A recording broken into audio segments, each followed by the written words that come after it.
#AskDrJohners అని type చేసి మీ questions అడగండి, తప్పకుండా రిప్లై చేస్తాను. Suresh Krishna YD, is a hair transplant permanent? If yes, why do people go for a second or even third hair transplant? Please explain, sir. మీరు అడుగుతున్న question ఏంటి అంటే, hair transplantation అనేటువంటిది పర్మనెంటా? ఒకవేళ అది పర్మనెంటే అయితే మరి మాటికి ఎందుకు ట్రాన్స్ప్లాంట్ చేయించుకుంటుంటారు? కొంతమంది మనం వింటూ ఉంటాం, సెకండ్ హెయిర్ ట్రాన్స్ప్లాంట్ చేయించుకున్నారు, లేదా కొన్నిసార్లు థర్డ్ హెయిర్ ట్రాన్స్ప్లాంట్ సర్జరీ కూడా చేయించుకున్నారు అని. మీ మొదటి క్వశ్చన్ కి ఆన్సర్ ఏంటి అంటే, hair transplantation proper donor area అంటే పర్మనెంట్ డోనర్ ఏరియా నుంచి కనుక తీసి మనం ఇంప్లాంట్ చేసినట్లయితే అది పర్మనెంట్ రిజల్ట్స్ ని ఇస్తుంది. అలా కాకుండా పొరపాటున ఈ పర్మనెంట్ జోన్ లేదా ఈ సేఫ్ జోన్ లో నుంచి కాకుండా దాని పై నుంచి కానీ లేదా ఆ సేఫ్ జోన్ కింద నుంచి కానీ మనం హెయిర్ తీసి ఇంప్లాంట్ చేస్తే అవి ఫ్యూచర్ లో రాలిపోయే అవకాశాలు చాలా పెరిగిపోతాయి. మరి హెయిర్ ట్రాన్స్ప్లాంటేషన్ కనుక పర్మనెంట్ అయితే ఎందుకు రెండో సర్జరీ మూడో సర్జరీ చేయించుకుంటారు అంటే, హెయిర్ ట్రాన్స్ప్లాంటేషన్ చేయించుకునేటప్పుడు ఎంతైతే బాల్డ్ ఏరియా ఉంటుందో ఆ ఏరియాలోనే హెయిర్ ట్రాన్స్ప్లాంట్ చేస్తాం. ఫర్ ఎగ్జాంపుల్ మీకే కనుక ఫ్రంట్ ఏరియా బాల్డ్ ఉంది, వెనకలంతా జుట్టు ఉంది అనుకుందాం, అండ్ మీరు ఇంకా ఫర్దర్ బాల్డ్ అవుతున్నారు.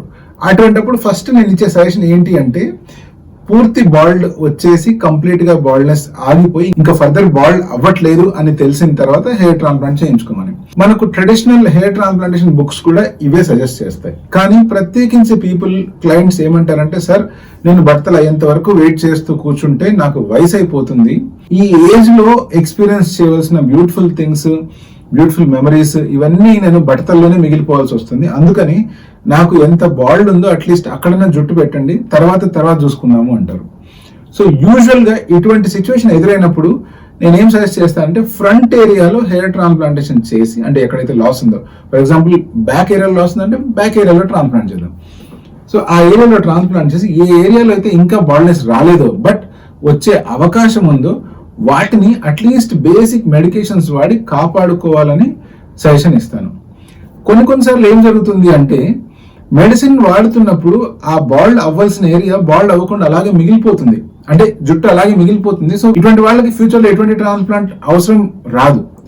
కానీ మోస్ట్ ఆఫ్ ద టైమ్స్ ఏం జరుగుతుందంటే, మనం మెడికేషన్ వాడి ఎంత సేవ్ చేసుకుంటూ పోయినా కూడా over a period of time మళ్ళీ ఆ ఎగ్జిస్టింగ్ హెయిర్ ఉన్న ఏరియా బాల్డ్ అయిపోయే ఛాన్స్ ఉంది. అటువంటి సిచ్యువేషన్ లో సెకండ్ ట్రాన్స్ప్లాంట్ కానీ, లేకపోతే ఆ బాల్డ్నెస్ మళ్ళీ పెరిగింది లేదా ఆ బాల్డ్ ఏరియా ఇంకా ఎక్స్టెండ్ అయింది ఏజ్ పెరిగే కొద్దీ అంటే థర్డ్ ట్రాన్స్ప్లాంట్ కానీ అవసరం రావచ్చు. ఇంకొక సినారియో చూద్దాం, రిపేర్ హెయిర్ ట్రాన్స్ప్లాంట్. అంటే ప్రత్యేకించి కొంతమంది హెయిర్ ట్రాన్స్ప్లాంటేషన్ తెలుసో తెలియకనో చేంజ్ చేసుకుంటారు, బట్ హెయిర్ ట్రాన్స్ప్లాంటేషన్ జరిగిపోయి 1, 2, 3 సంవత్సరాల తర్వాత వాళ్ళకు ట్రాన్స్ప్లాంట్ చేసిన వెనకాల ఏరియా ఫర్దర్ గా బాల్డ్ అయిపోతూ ఉంటుంది, లేదా హెయిర్ ట్రాన్స్ప్లాంటేషన్ చేసిన ఏరియా హెయిర్ లైన్ మరీ కొంచెం కిందికి పెట్టడం కానీ జరుగుతూ ఉంటుంది.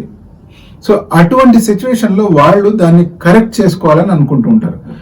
ఆ పీరియడ్ లో కూడా మళ్ళీ ఇంకొక హెయిర్ ట్రాన్స్ప్లాంటేషన్ అంటే సెకండ్ హెయిర్ ట్రాన్స్ప్లాంటేషన్, దాన్ని మనం రిపేర్ హెయిర్ ట్రాన్స్ప్లాంట్ గా కన్సిడర్ చేసుకోవచ్చు. అటువంటి ట్రాన్స్ప్లాంట్ చేయాల్సిన అవసరం ఉంటుంది. కొంతమంది ఏమంటారంటే, ఫస్ట్ ట్రాన్స్ప్లాంట్ జరిగినప్పుడు పెట్టిన జుట్టు అంతా బాగానే వచ్చింది కానీ నాకు ఇంకొంచెం గ్యాప్స్ ఉన్నాయి, నాకు ఇంకొక హెయిర్ ట్రాన్స్ప్లాంట్ చేసి అక్కడ ఫిల్లింగ్ చేయండి అని అడుగుతుంటారు. సో ఇలాంటప్పుడు కూడా ఒకవేళ డోనర్ ఏరియా సరిపడా ఉంది అండ్ నిజంగా వాళ్ళు చెప్తున్నట్లు హెయిర్ మధ్యలో గ్యాప్స్ ఉన్నాయి అనుకోండి, అటువంటిప్పుడు డెఫినెట్ గా ఆ ఏరియాలో మళ్ళీ అక్కడ హెయిర్ ఇంప్లాంట్ చేసి ఒక డీసెంట్ థిక్నెస్ ని తీసుకురావచ్చు. అగైన్ మనం గుర్తుపెట్టుకోవాల్సిన ఇంపార్టెంట్ పాయింట్ ఏంటి అంటే, హెయిర్ ట్రాన్స్ప్లాంటేషన్ కోసం ఏవైతే హెయిర్ తీసుకుంటున్నామో అవి పర్మనెంట్ జోన్ లేదా సేఫ్ జోన్ అంటే తల వెనకాల భాగంలో ఉండే సేఫ్ జోన్ లోంచి తీసుకున్నట్లయితే, లేదా బాడీ హెయిర్ తీసుకున్నా కూడా ఇవి పర్మనెంట్ గా లైఫ్ లాంగ్ గ్రో అవుతూనే ఉంటాయి, ఫాల్ అయినా కూడా మళ్ళీ పెరుగుతూనే ఉంటాయి.